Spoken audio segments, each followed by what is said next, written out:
Turkey's Altay tank takes a leap forward with locally built engine.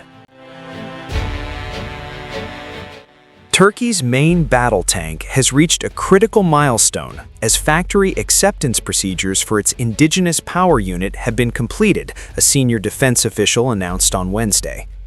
The factory acceptance tests for the 1,500 horsepower Batu engine developed for our modern main battle tank Altay have been successfully completed, Haluk Gorgun, the head of the Presidency of Defense Industries, said.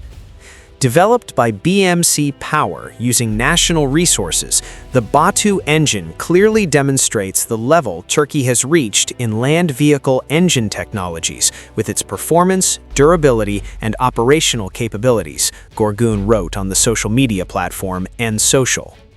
The tests come 2 months after the opening of a factory that will build the tank and the power unit. That coincided with the delivery of the first Altay units to the Turkish armed forces.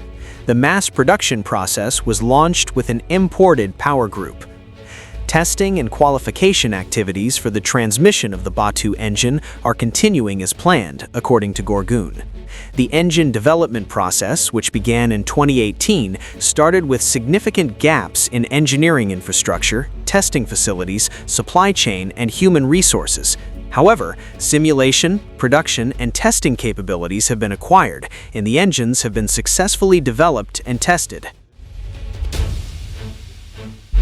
Designed to meet the high mobility requirements of the Altay tank, the power unit demonstrates superior performance in criteria such as low fuel consumption, long lifespan, suitability for high altitudes in challenging climatic conditions.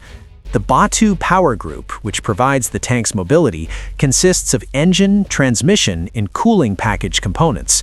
With the engine now ready, the qualification of the domestically produced transmission has become a priority, and work in this direction is continuing at full speed.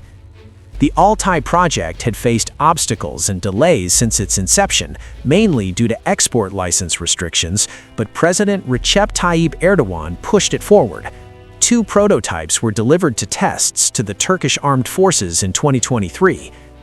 Despite boasting NATO's second-largest army, Turkey often faced arms embargoes by its allies in the past. That pushed it to significantly boost domestic capabilities and curb foreign dependence over the last 2 decades. Today, it produces a wide range of vehicles and arms types domestically, including its own drones, missiles, and naval vessels.